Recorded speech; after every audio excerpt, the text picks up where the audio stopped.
URC folks, United Rugby Championship, back into things. Had a wee break from this competition with all the test matches that have been on, but I thought I'd get back into the action with some Leinster and Ulster stuff going on. 38-29. Might seem like, I guess, on the surface, a pretty standard result with Leinster being able to hold at home. But these guys were down 22-3. Pretty ridiculous stuff. We're going to go through some key events and stats, and you guys can let us know your thoughts. But, oh, goodness gracious me, Ulster, you're frustrating. You guys are frustrating. I feel like Ulster, many times in the few years that I've been watching them, have had chances to either win big games or, put a marker down. They do really well, but this is the kind of game they needed to win. This would have been a statement game. But they lose it from 22-3 up with a man up as well.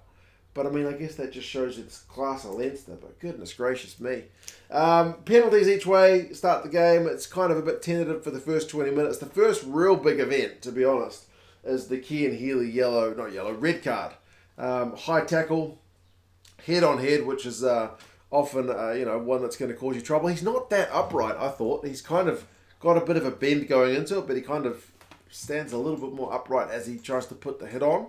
And it is head on head, so head on head, they reckon high degree of danger. And it's red, and then Ulster, sensing a bit of vulnerability, go for the corner from the resulting penalty with the extra man, maul it, and boom, Herring goes over. So they take the lead for the first time in the game, 10 points to 3. And then they just put on the ruthless mode.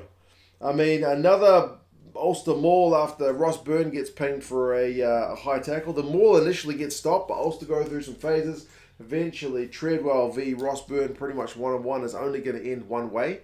And Ross Byrne, I thought, actually had a pretty good game, to be honest. I think he was part of stopping McCloskey, who'd gone bloody close before Treadwell goes over. So he may have given away the initial high tackle, but still, he'll get his own back in the second half especially. But good effort from the Ulster guys, so 17-3.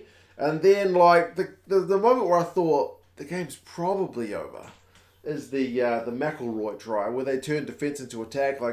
You can feel Leinster getting back into the game, but then Jenkins turns the ball over in the tackle, and Ulster from their own half just back themselves. They sense a mismatch.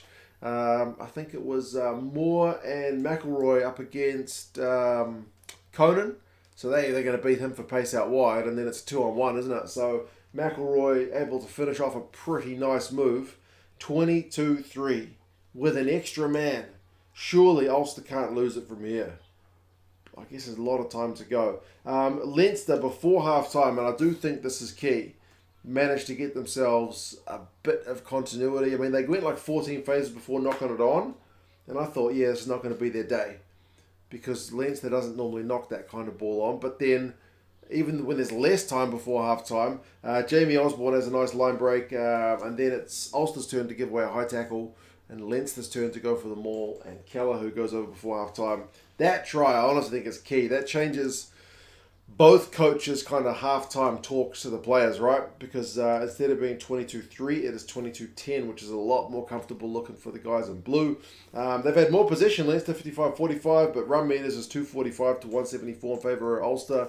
Clean breaks is 3-1, so they've been a fair bit sharper. Despite the fact that Billy Burns looked to hurt himself and didn't look entirely comfortable the whole game, and they did seem to be playing a little bit into the wind in that first half. Cooney gets knocked out, kind of, in the second half when he takes a bit of a James Lowe forearm, which is unfortunate, but not foul play. But Doak has to come on. He's a very capable replacement. But Leinster are fired up, man. If you were to just start watching that game and you didn't know which team had 14 players, you'd probably think it was Ulster, because Leinster would just absolutely turn in the screws. I don't know what they said at halftime, but it worked. And then Ringrose had a second half just to die for, didn't he? He was amazing. Absolutely class. That guy exudes class. He beats about 3 defenders for his first try after a heap of Leinster pressure, 22-17. And Hume gets yellow carded for head-on-head contact trying to stop Ringrose. And it's not the first time we've seen Ringrose with that kind of jinking, jiving runs, bamboozle guys that they get their head in the way. So that's a bit of mitigation. So Hume gets yellow carded instead of red carded. But that means it's 14-14. Combine that with the Leinster pressure and Andrew Porter just coming off the bench and winning turnovers. Ringrose gets another. Timony gets yellow carded for collapsing the maul. but the collapsed maul didn't stop the play. Leinster got it to the backs. Ringrose again beats more defenders, so they take the lead 24-22. Crazy, man. 21 unanswered points. Now it's 14v13 with Leinster with the extra man. The crowd are getting into the game. It's starting to look pretty hairy for the Ulster guys, and sure enough, man, they conceded a couple more tries.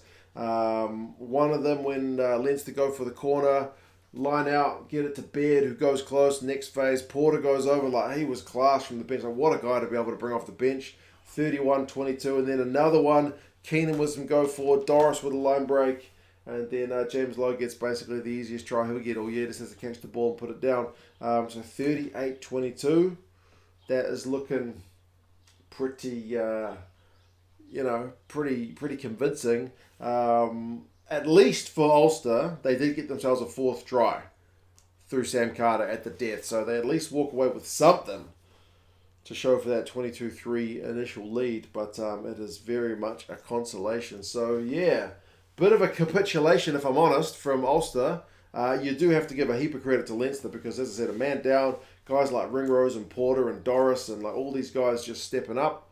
Pretty phenomenal shift. Keenan, Lowe, all the big names put in some big shifts. But, man, you shouldn't be losing from 22-3 up with a man advantage. But Leinster are a funny beast. Possession finishes 52-48, territory 58-42, both in favour of Leinster. The run meters pretty much finished even, 4-19 apiece.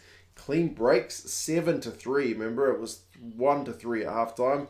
Leinster totally turned that around. They win 9 turnovers to 3. I mean, Marcus Ray won some turnovers for Ulster. Lowry got some defenders beaten and some run meters. But I mean, James Lowe won turnovers. Porter won turnovers. Ringrose beat 7 defenders. Keenan beat a couple of clean breaks and 74 metres of his own. So, yeah, man, Leinster are top of the log for a reason. Tough team to beat. But, as I said, Ulster will have to have a pretty long look in the mirror after that one because that's a game. When you're in a winning position, you should be able to go on and win. But anyway, you guys let us know your thoughts. I better take the kiddies out because it is a fine day as we enter summer here in NZ. Hope you guys are all well. Take care and, I'll talk to you guys again soon. See you later.